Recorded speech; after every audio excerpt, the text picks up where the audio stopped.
Assalamualaikum warahmatullahi wabarakatuh. Kita berjumpa lagi kita berjumpa dalam PJJ Pembelajaran Jarak Jauh PKKWU KD 20 menentukan standar laporan keuangan. Tapi sebelumnya seperti biasa, agar pembelajaran ini penuh berkah, manfaat fid dunya wal akhirah, mari kita berdoa.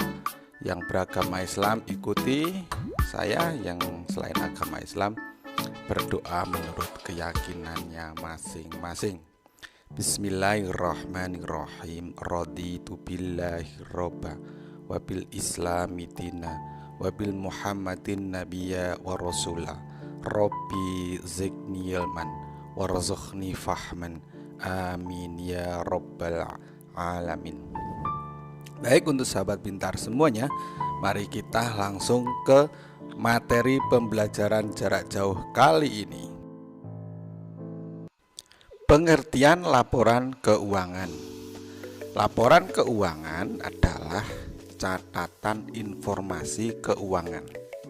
Jadi catatan informasi keuangan suatu perusahaan atau suatu usaha dari sahabat pintar semuanya pada suatu periode akuntansi yang dapat digunakan untuk menggambarkan kinerja perusahaan tersebut atau kinerja dari wirausaha sahabat pintar semuanya. Ya, di sini periode akuntansi itu maksudnya perhitungan keuangan. Nah, laporan keuangan adalah bagian dari proses pelaporan perusahaan. Dari bagian proses perusahaan itu ada namanya laporan keuangan atau suatu usaha dari sahabat pintar semuanya. Laporan keuangan meliputi 1. Neraca, 2. Laporan laba rugi komprehensif, jadi komprehensif keseluruhannya. Terus 3. Laporan perubahan ekuitas. Laporan perubahan ekuitas itu kalau ada misalnya perubahan-perubahan dari keuangan tersebut. Terus yang keempat, laporan perubahan posisi keuangan yang dapat disajikan berupa laporan arus kas. Jadi posisi keuangan itu dilaporkan dalam bentuk laporan arus kas atau laporan arus dana. Jadi arus kas itu ya dana dari perusahaan itu atau dana dari usaha mandiri sahabat pintar semua. Yang kelima itu catatan dan laporan lain.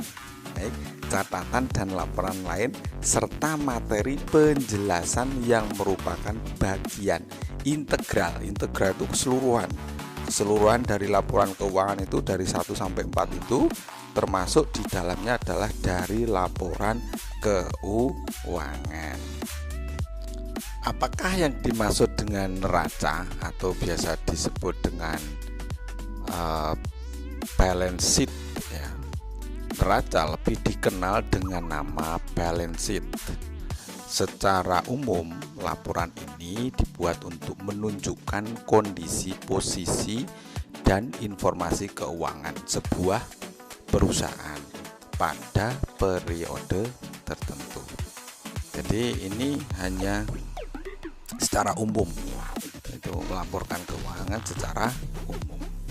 Termasuk penyusunan laporan neraca ini itu membuat sahabat pintar semua Anda bisa melihat beberapa data penting seperti jumlah aset perusahaan, kewajiban untuk bayar hutang atau liabilitas, hutang atau liabilitas. Oke.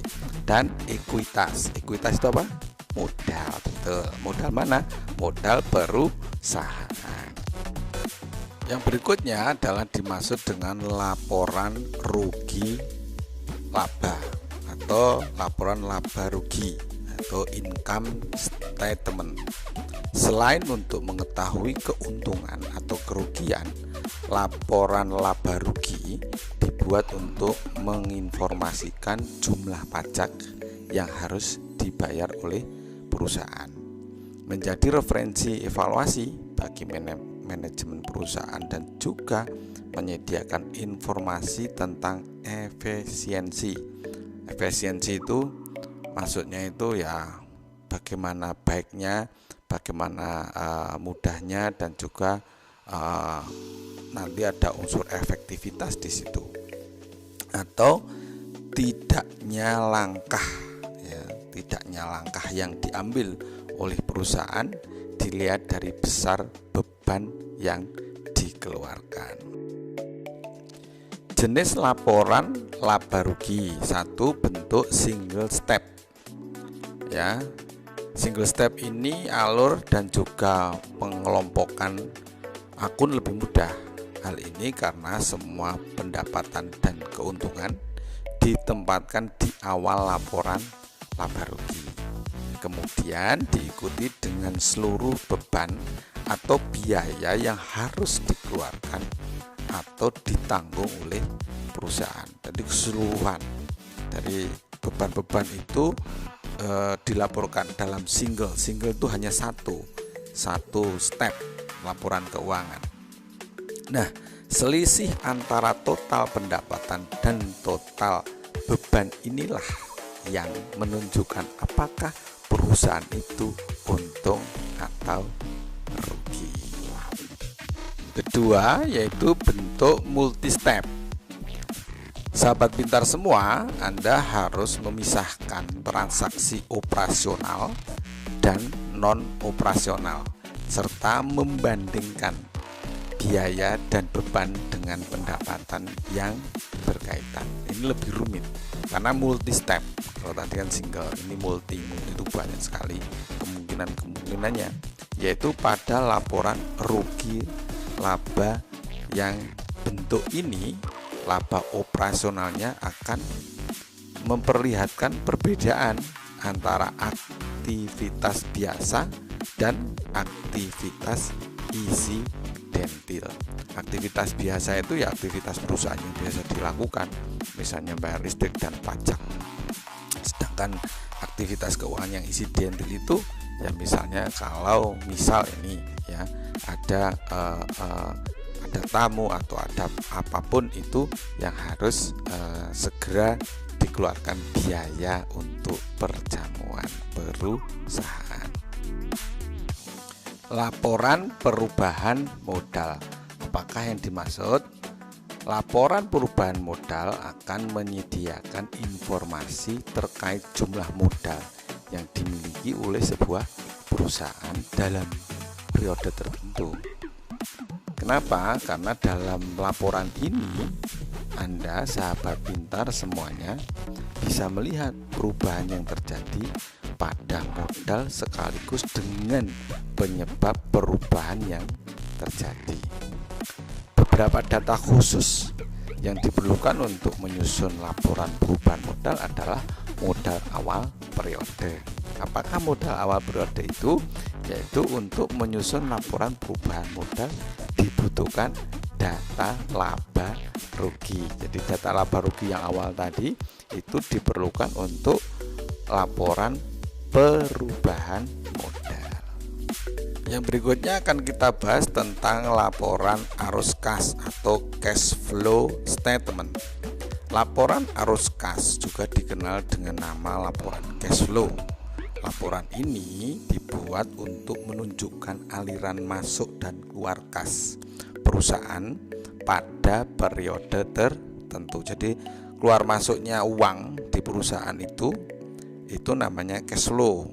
Nah, ini ada laporan namanya laporan arus kas pada periode tertentu. Selain itu, laporan arus kas juga difungsikan sebagai indikator jumlah arus kas di periode yang akan datang. Jadi dana berapa yang akan datang ini berdasarkan arus kas ini atau arus cash flow ini.